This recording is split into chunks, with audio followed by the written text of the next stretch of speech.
جب یہ آیت نازل ہوئی کہ اللہ مجھ سے سب سے محبوب چیز مانگتا ہے تو اللہ کے نبی میرا سب سے محبوب میرا وہ باغ ہے جو یہ مسجد نبی کے بالکل سامنے ہے، جس میں آپ تشریف لاتے، مجھے بڑی خوشی ہوتی تھی، یہاں آ کے آپ کھجوریں کھاتے ہیں، ٹھنڈا پانی پیتے ہیں، میرے لیے سب سے قیمتی اور بہترین مال یہ ہے اللہ کے نبی، میں اس کو اللہ کے نام پر صدقہ کرنا چاہتا ہوں، میرا رب مجھ سے یہ سب سے بہترین چیز مانگتا تو میں یہ دیتا ہوں۔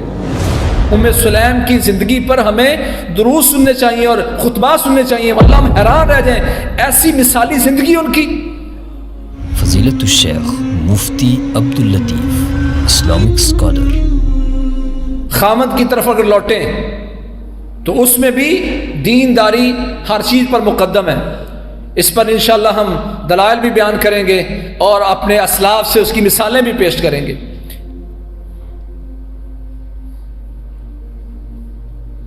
اللہ کے نبی محمد کریم صلی اللہ علیہ وسلم نے فرمایا اذا آتاکم من ترضون دینہ وخلقہ فزوجوہ الا تفعلوا تکن فتنۃ فی الارض وفساد عریض۔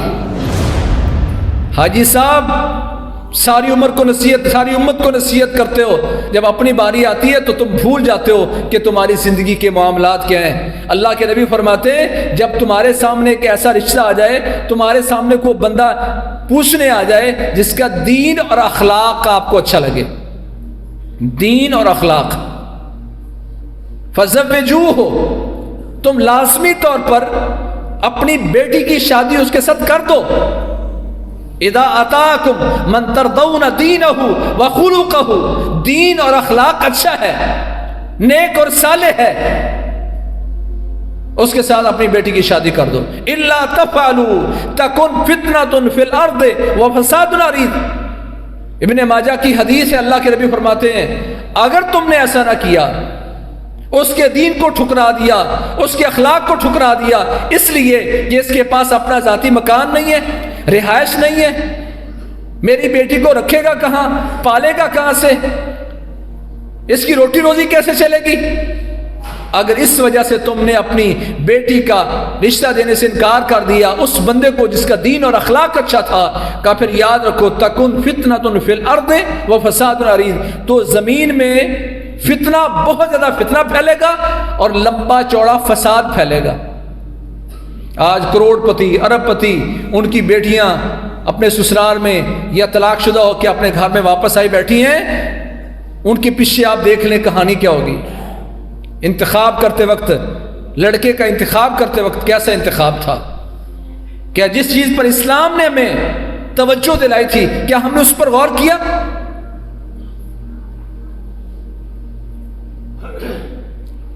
اسلام نے بتایا ہے، ہم وہ اوصاف بھی بیان کریں گے جو اللہ کے نبی محمد کریم صلی اللہ علیہ وسلم نے کہا ان اوصاف کی بنیاد پر خواتین سے شادی کی جائے، اور جو ان میں موجود ہیں یہی قسم کے آگے مردوں میں بھی موجود ہیں۔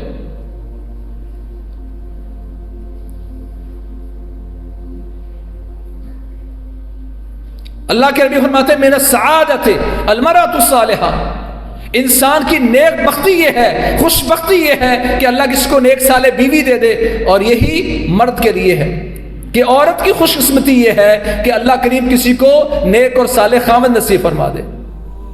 ابو طلحہ رضی اللہ عنہ کے بارے میں آتا ہے صحیح بخاری میں کہ وہ انصار میں سے سب سے زیادہ مالدار تھے، باغات کے اعتبار سے بڑے ان کے باغ تھے، بالکل مسجد نبی کے سامنے ان کا باغ تھا۔ جب آیت نازل ہوئی لن تنالوا البر حتی تنفقوا مما تحبون، جب یہ آیت نازل ہوئی کہ اللہ مجھ سے سب سے محبوب چیز مانگتا ہے تو اللہ کے نبی میرا سب سے محبوب میرا وہ باغ ہے جو یہ مسجد نبی کے بالکل سامنے ہے، جس میں آپ تشریف لاتے، مجھے بڑی خوشی ہوتی تھی، یہاں آ کے آپ کھجوریں کھاتے ہیں، ٹھنڈا پانی پیتے ہیں، میرے لیے سب سے قیمتی اور بہترین مال یہ ہے اللہ کے نبی، میں اس کو اللہ کے نام پر صدقہ کرنا چاہتا ہوں، میرا رب مجھ سے یہ سب سے بہترین چیز مانگتا تو میں یہ دیتا ہوں۔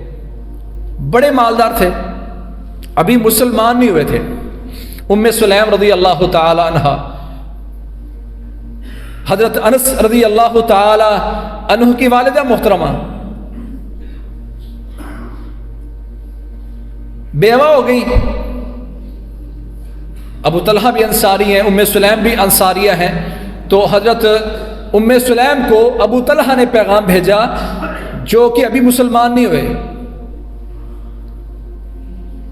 ہمارے ہاں بھی ہوتا ہے نیک اور صالح خواتین کا رشتہ آتا ہے، جی فلاں صاحب رشتہ مانگ رہے ہیں، کبھی ہمارے گھر سے اس طرح کی آواز گئی ہو جس طرح کہ ام سلیم رضی اللہ عنہ، حضرت ابو طلحہ اور ام سلیم کی زندگی پر ہمیں دروس سننے چاہیے اور خطبات سننے چاہیے، واللہ ہم حیران رہ جائیں، ایسی مثالی زندگی ان کی۔ ابو طلحہ کہنے لگے جی اے ام سلیم میں تجھ سے شادی کرنا چاہتا ہوں۔ ام سلیم کا جواب کیا گیا؟ پیغام آیا ہے، جواب دیتی ہیں ابو طلحہ مجھے کوئی اعتراض نہیں، میں تم سے شادی کرنا چاہتی ہوں، مگر میرے اور تیرے درمیان ایک دیوار ہے جس کو ہم کفر کی دیوار کہتے ہیں، تو کافر ہے میں مسلمان ہوں۔ ابو طلحہ کہتے ہیں ام سلیم جو حق مار مانگو گی میں وہ حق مار تمہیں دینے کے لیے تیار ہوں، جتنا حق مار مانگو گی میں وہ حق مار دوں گا۔ ام سلیم کہتی ہے ابو طلحہ تو مجھے سمجھ نہیں رہا، اگر تو اسلام لے آئے تو ام سلیم سمجھے گی کہ تیرا اسلام لانا میرے لیے حق المار ہے، کوئی حق مار نہیں لوں گی، اسلام لے آ شادی کر لوں گی۔ ابو طلحہ مسلمان ہوئے اور انہوں نے حق مار بھی یہی رکھا، تیرا اسلام میرا حق المار ہے۔ تو دنیا میں کتنی خواتین گزری ہوں گی جن کا حق المار صرف یہ ہو کہ تو اسلام 5 نمازیں پڑھے گا، مسنون چہرہ بنائے گا، تو اللہ تعالیٰ کے سامنے اپنے آپ کو نیک تابع بنا لے گا، میرا تیرا حق المار یہ ہے۔ میں کتنی ماؤں کا تذکرہ کروں، حق المار کیا دیں گے جی؟ وہ کہتا حق المار یہ ہے تو قرآن مجید کا قاری ہے، میری بیٹی نے قرآن نہیں پڑھا، حفظ نہیں کیا، حق المار یہ ہے کہ تو میری بیٹی کو گھر میں لے جا کر اس کو قرآن مجید کا حفظ کروائے گا۔ جاؤ جا کے پوچھو حافظ عبدالستار الحماد حافظہ اللہ تعالی سے کہ انہوں نے حق المار کیا رکھا تھا۔ ان کے سسر نے جو راجووال میں بڑے معروف عالم تھے، مدرسہ چلاتے تھے، یہی شرط رکھی کہ تم میری بیٹی کو قرآن کا حفظ کرواؤ گے، میرا یہی حق المار ہے۔ ہم مکان لکھواتے ہیں، پراپرٹیاں لکھواتے ہیں۔ حافظ عبدالستار الحماد حافظہ اللہ تعالی انہوں نے آ کے اپنے گھر میں اپنی اہلیہ کو حفظ کروایا۔ مجھے اب ازبر نہیں ہے کہ ان کے 7 یا 8 بچے ہیں، 7 یا 8 بچوں کو ان کی اہلیہ نے اپنے گھر میں قرآن مجید کا حافظ بنایا۔ اگر آپ چاہتے ہیں آپ کی اولاد آپ کی آنکھوں کی ٹھنڈک بنے تو پھر اس کے لیے انتخاب دیکھنا کیسا ہے، اچھی بیوی کا انتخاب اور اچھے خامند کا انتخاب، یہ انسان کی زندگی کا سب سے بہترین عطیہ اور تحفہ ہے جو اللہ کریم سے انسان کو ملتا ہے۔ اس میں بچے تک کوئی اختیار نہیں ہے، والدین نے شادی کی، بچے کا کیا اختیار ہے؟ لیکن اس میں والدین اور ان کے آباء و اجداد ان کے ذمے ہے کہ جب وہ اپنی نسل کے لیے کچھ سوچ رہے ہوں تو سوچے کہ بنیاد کیا ہے شادی کی۔ اس پر انشاءاللہ ہم بات کریں گے۔ بات ہم کر رہے ہیں کہ انسان کی پیدائش سے لے کر وفات تک اسلام کو ہر موڑ پر اسلام نے کیا کچھ سکھایا ہے۔ اللہ کریم ہمیں اپنے گھروں میں وہ اسلامی تاریخ دہرانے کی توفیق نصیب فرمائے، وہ اسلامی قواعد، طریقے، طور و اطوار جو اسلام نے بتائے تھے وہ اپنا کر اپنے گھروں کو جیسے صحابہ کے دور میں، تابعین کے دور میں، تبع تابعین کے دور میں ان کے گھر خوشی کا گہوارہ تھے، اللہ ہمارے گھروں کو بھی خوشی کا گہوارہ بنائے اور وہ چیزیں اور اصول اپنانے کی توفیق دے جس سے ہم اپنے گھروں کو، نسلوں کو آباد رکھ سکتے ہیں، خوش رکھ سکتے ہیں۔ ہم انشاءاللہ اس کو سلسلہ وار چلائیں گے کہ اب لڑکی کا انتخاب اور لڑکے کا انتخاب اگر دین کی بنیاد پر ہے تو ہمارے اسلاف نے اس پر کیا طریقہ بنایا۔ اللہ کریم ہمیں نیک صالح اور سچا مسلمان بننے کی توفیق نصیب فرمائے۔ فاقول قولی ھذا واستغفر لی ولکم۔ خیر کی بات آگے شیئر کیجیے اور اپنے لیے صدقہ جاریہ بنائیے۔